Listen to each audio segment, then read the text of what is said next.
नमस्कार विद्यार्थी मित्रों, आज આપણે ધોરણ 6 સામાજિક વિજ્ઞાન વિષયમાં પાઠ 14 વિવિધતામાં એકતા લેક્ચર 2 નો અભ્યાસ કરીશું। વિદ્યાર્થી મિત્રો, આપણે ગઈકાલે ચર્ચા કરી હતી ભારતમાં અલગ અલગ ધર્મો પાળતા લોકોની કે ભારતમાં કયા કયા ધર્મ પડાય છે, ભારતની સંસ્કૃતિની, ભારતમાં બોલાતી ભાષાઓની આપણે ચર્ચા કરી હતી। ત્યારબાદ આપણે જોયું ભારતની સંસ્કૃતિ જેમાં આપણે બધા હળી મળીને અલગ અલગ તહેવારોની ઉજવણી કરીએ છીએ। તો અહીંયા આપણને કેટલીક પ્રવૃત્તિઓ આપી છે તે આપણે આ લેક્ચરમાં જોઈશું અને ભારતના નૃત્ય વિશે આજે આપણે ચર્ચા કરીશું કે ભારતના અલગ અલગ રાજ્યોમાં અલગ અલગ ડાન્સ ફોર્મ જોવા મળે છે।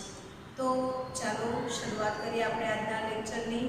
ચલો સૌથી પહેલાં આપણે જોઈશું કે વિવિધતાઓની સાથે પ્રજાના ખાન પાન, પોશાક, રહેઠાણ, માન્યતાઓ, રીત રિવાજ વગેરેમાં પણ અનેક પ્રકારની વિવિધતાઓ રહેલી છે। સ્થળની આબોહવા, ભૂપૃષ્ઠ, ખેતી, જંગલો વગેરે ભૌગોલિક બાબતોને કારણે પણ આપણા દેશમાં વિવિધતા જોવા મળે છે। ભારતના દરેક ખૂણામાં આપણે જઈશું તો એક જેવી આબોહવા, એક જેવું ભૂપૃષ્ઠ જોવા મળશે નહીં। ભારત એના બધા ખૂણામાં તમે જશો, અલગ અલગ દિશાઓમાં, ઉત્તરમાં જાઓ તો હિમાલય પર્વત છે, ઠંડો પ્રદેશ છે, દક્ષિણમાં જશો તો હિન્દ મહાસાગર છે અને ઉષ્ણકટિબંધથી નજીક છે એટલે ત્યાં ગરમીનું પ્રમાણ વધારે છે। પૂર્વ ભારતમાં જાઓ તો પહાડી વિસ્તાર છે અને ગુજરાતમાં આવો તો સમશીતોષ્ણ કટિબંધ દરિયા કિનારો છે। એટલે આમ પૂર્વથી પશ્ચિમ, ઉત્તરથી દક્ષિણ ભારતમાં બધી જગ્યાએ એક જેવું ભૂપૃષ્ઠ નથી। ક્યાંક સમથળ પ્રદેશો, સમથળ મેદાન પ્રદેશો છે, ક્યાંક ઉચ્ચ પ્રદેશો છે, ક્યાંક ડુંગરાળ ભૂપૃષ્ઠ છે, તો ક્યાંક હિમાલય જેવો પર્વતાળ વિભાગ છે, તો ક્યાંક ઉચ્ચ પ્રદેશો અને દરિયા કિનારા છે। તો બધી જગ્યાએ એક જેવો ભૂપૃષ્ઠ નથી કે ભૂપૃષ્ઠની વિવિધતાને કારણે પણ આપણા દેશના લોકોના ખોરાક, પોશાક અને રહેઠાણમાં વિવિધતા છે। જેમ કે જ્યાં વધુ વરસાદ પડતો હોય ત્યાં લોકો ઢાળવાળા મકાનોમાં રહેશે, જ્યાં વરસાદનું પ્રમાણ મધ્યમ હશે કે ઓછું હશે ત્યાં પાણીનો સંગ્રહ કરવા માટે ધાબાવાળા મકાનોમાં લોકો વસવાટ કરશે અને જ્યાં ભૂકંપ કે એવું આવતું હશે ત્યાં લોકો લાકડાના મકાનો બનાવીને રહેતા હશે। તો આમ દરેક જગ્યાનું રહેઠાણ કેવું છે? અલગ। વધુ ઠંડીવાળા પ્રદેશોમાં લોકો ઊનના ગરમ વસ્ત્રો, લાંબી બાયના વસ્ત્રો પહેરતા હોય છે, જ્યાં વધુ ગરમી પડતી હોય ત્યાં લોકો સુતરાઉ કપડાં પહેરતા હોય છે, વધુ વરસાદવાળા વિસ્તારોમાં લોકો ઊંચા કપડાં પહેરતા હોય છે। તો આમ ભૂપૃષ્ઠને કારણે લોકોના ખાન પાન, પોશાક અને રહેઠાણ બદલાય છે। જ્યાં જેવી ખેતી થતી હોય ત્યાં લોકો એ પ્રમાણેનો ખોરાક લે। ખ્યાલ આવે વિદ્યાર્થી મિત્રો? ચલો અહીંયા આપણને જાણવા જેવું આપ્યું છે કે ભારતના અલગ અલગ રાજ્યોમાં અલગ અલગ નૃત્યો જાણીતા છે। તો સૌથી પહેલાં આપણે એ વાત કરીએ કે ભારતના શાસ્ત્રીય નૃત્યો કેટલા છે? તો ભારતના 8 શાસ્ત્રીય નૃત્યો છે। ચાલો આપણે એને એના પ્રદેશવાર ચિત્ર સાથે જોઈએ। સૌથી પહેલાં જોઈશું આપણે ઓડિસી નૃત્ય, ઓડિશા રાજ્યનું। પછી આવે કથક, ઉત્તર પ્રદેશ રાજ્ય, કુચીપુડી, આંધ્ર પ્રદેશ રાજ્ય, કથકલી, કેરળ રાજ્ય અને મોહિનીઅટ્ટમ એ પણ કેરળ રાજ્ય। પછી આવે મણિપુર, તો મણિપુરી ડાન્સ ફોર્મ અને છેલ્લે આવે ક્ષત્રિય નૃત્ય જે આવશે આસામમાં। તો આમ આ ભારતના 8 શાસ્ત્રીય નૃત્યો છે। એ સિવાય પણ ભારતના ઘણા બધા ડાન્સ ફોર્મ જાણીતા છે। આપણે આપણા રાજ્યની વાત કરીએ તો તમારા ગુજરાત રાજ્યનું શું વધારે ફેમસ છે? તો રાસ ગરબા। આપણા ગુજરાતની ઉત્તરમાં જાઓ એટલે આવે રાજસ્થાન, તો રાજસ્થાનનું ફોક ડાન્સ ઘુમર એ ખૂબ જ પ્રખ્યાત છે। એટલે પ્રખ્યાત પછી આથી ઉપર જઈએ તો આવશે પંજાબ, પંજાબના ભાંગડા, આસામ તેનું બિહુ ડાન્સ ફોર્મ ખૂબ જ પ્રખ્યાત છે. તમિલનાડુ તેનું ભરતનાટ્યમ, જે ભારતનું રાષ્ટ્રીય નૃત્ય છે, એ આપણા શાસ્ત્રીય નૃત્યમાંનું 8મું નૃત્ય છે, જે ખૂબ જ પ્રખ્યાત છે. તો આમ ભારતના અલગ અલગ રાજ્યોમાં અલગ અલગ ડાન્સ ફોર્મ જોવા મળે છે. કર્ણાટકમાં જાઓ તો યક્ષગાન એ ડાન્સ ફોર્મ જોવા મળે છે. હવે અહીંયા આપણને અન્ય એક પ્રવૃત્તિ આપેલી છે, ચાલો જોઈએ. ભારતનો નકશો જુઓ. અસમ અને કેરળ રાજ્યનું સ્થાન શોધી કાઢો. આ બંને પ્રદેશોની ભૌગોલિક પરિસ્થિતિઓ, ત્યાંના નિવાસીઓ, એમના ભોજન, ખોરાક, પોશાક, ખેતી, વ્યવસાય વગેરે ઉપર કેવી અસર કરે છે તેની યાદી તૈયાર કરો. ચાલો આપણે એના વિશે થોડી ઘણી માહિતી મેળવીએ. સૌથી પહેલાં તમે સ્ક્રીન પર જોઈ શકો છો અસમ રાજ્ય. તો અસમ રાજ્ય એ પૂર્વોત્તર ભારતમાં આવેલું રાજ્ય છે. પૂર્વ પ્લસ ઉત્તર ભારતમાં છે એટલે એના માટે આપણે પૂર્વોત્તર કહીએ છીએ. અસમ રાજ્યની રાજધાની છે દિસપુર. અસમ રાજ્યનો એક સિંગી ગેંડો પ્રાણી જોવા મળે છે. અહીંયા સૌથી વધારે ચાની ખેતી થાય છે, એટલે વિશ્વમાં બીજા નંબરે ભારત ચાનું ઉત્પાદન કરે છે અને ભારતમાં સૌથી વધુ ચા અસમ રાજ્યમાં થાય છે. ત્યાં વરસાદનું પ્રમાણ વધારે છે, કારણ કે હિમાલય પર્વત એ બંગાળાની ખાડી પરથી પસાર થતા પવનોને રોકી લે છે, એટલે ત્યાં વરસાદ વધારે પડે છે. ત્યાં લોકોનો વધારે પ્રમાણમાં તેઓ ચા પીવું પીવે છે. હવે જોઈએ આપણે કેરળ રાજ્ય. તમે નકશામાં કેરળ રાજ્ય જુઓ છો. કેરળ એ દક્ષિણ ભારતમાં આવેલું રાજ્ય છે. તેની રાજધાની છે તિરુવનંતપુરમ.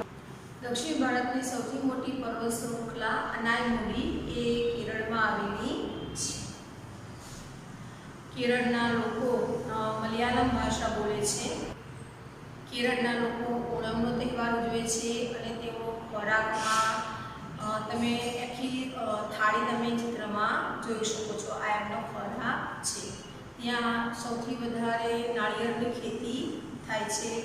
ચા, કોફી, નાળિયેર, કેળા આવી બધી ખેતી ત્યાં થાય છે. તેના લોકો મોટા ભાગે ભાત અને માછલાનો ખોરાક લે છે.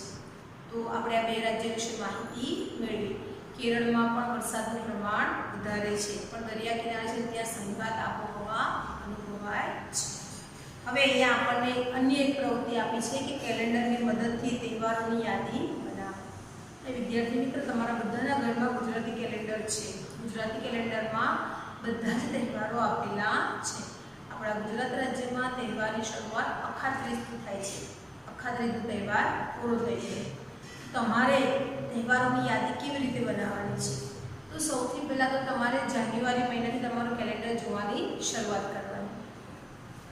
આપણા ગુજરાતીઓનું નવું વર્ષ એટલે કારતક સુદ એકમથી શરૂઆત થાય છે, પરંતુ તમારા ઘરમાં જે કેલેન્ડર છે એ કેલેન્ડરમાં તમારે જાન્યુઆરી મહિનાથી શરૂઆત કરવાની. હવે જાન્યુઆરીમાં સૌથી પહેલો તહેવાર હશે ઉત્તરાયણ એટલે કે મકર સંક્રાંતિ. બરાબર છે. તો આ તિથિ પ્રમાણે આવતો તહેવાર નથી, પરંતુ એમાં તમારે લખવાનું છે મકર સંક્રાંતિ 14 જાન્યુઆરી. એના પછી શિવરાત્રિ કે હોળી ધૂળેટીનો તહેવાર આવે તો એમાં તમારે તારીખ નહીં, પરંતુ જે તે મહિનો ચાલતો હોય એની તિથિ લખવાની રહેશે. ખ્યાલ આવે વિદ્યાર્થી મિત્રો કે તમારા કેલેન્ડરમાંથી કેવી રીતે યાદી બનાવવાની છે?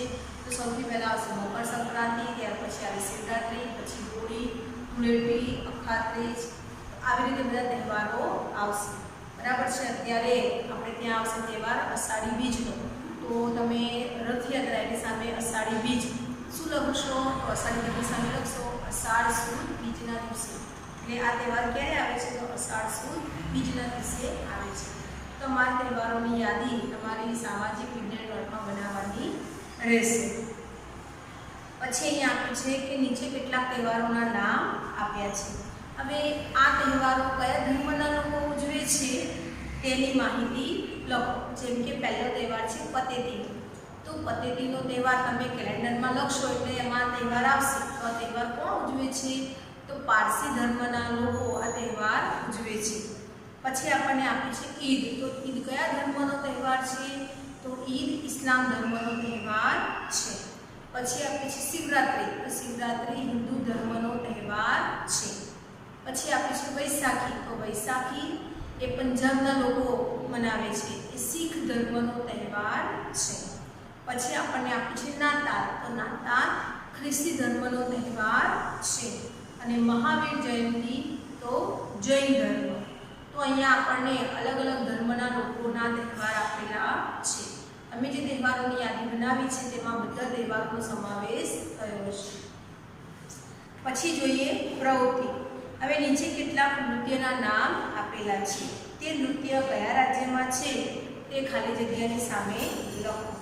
તો કથકલી. તો કથકલી કયા રાજ્યનું છે? આપણે હમણાં ચર્ચા કરી હતી. તો કથકલી એ આવશે કેરળ રાજ્ય. ઘુમ્મર તો આવશે રાજસ્થાન. રાસ ગરબા ગુજરાત. અને ભાંગડા તો આવશે પંજાબ. તો ખ્યાલ આવે વિદ્યાર્થી મિત્રો?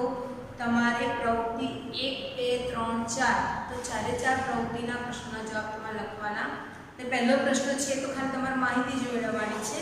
એટલે પહેલો પ્રશ્ન તમારે લખવાના કે અસમ અને કેરળ રાજ્યનો, પરંતુ એના નીચે જે તહેવારોની યાદી આપી છે એ તમારે કરવાનું છે. ત્યાર પછી કયો તહેવાર કયા ધર્મનો છે એ યાદી લખવાની. અને નીચે સૌથી છેલ્લે આપ્યું છે કયું નૃત્ય કયા રાજ્યનું છે. આ 3 પ્રશ્નના જવાબ તમારે સામાજિક વિજ્ઞાન નોટમાં લખવાનું છે. હવે જોઈએ વિવિધતામાં એકતા. તો ભારતીય સંસ્કૃતિ વિશ્વની પ્રાચીનતમ સંસ્કૃતિઓમાંની એક છે. આપણા દેશની પ્રજા ખોરાક, પોશાક, રહેઠાણ, ધર્મ, ભાષા, રીત રિવાજ, તહેવારો વગેરે અનેક બાબતોમાં એકબીજાથી ભિન્ન છે.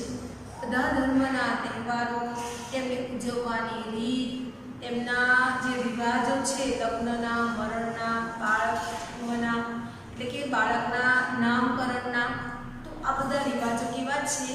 અલગ અલગ. એટલે બધા એકબીજાથી કેવા છે? આ બધી બાબતોમાં ભિન્ન છે. છતાં દેશવાસીઓ ભિન્નતા હોવા છતાં પણ અનેક બાબતોમાં એકતા જોવા મળે છે. વિવિધતામાં એકતા એ આપણી સંસ્કૃતિનું એક આગવું અને વિશિષ્ટ લક્ષણ છે.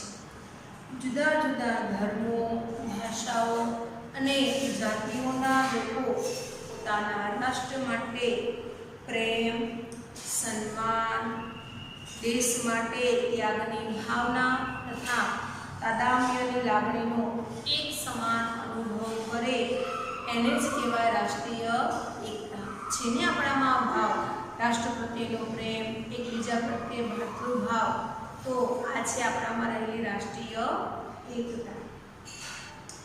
રાષ્ટ્રીય એકતાથી રાષ્ટ્રનો આર્થિક, સામાજિક અને ઔદ્યોગિક એમ અલગ અલગ ક્ષેત્રોમાં એનો વિકાસ થાય છે.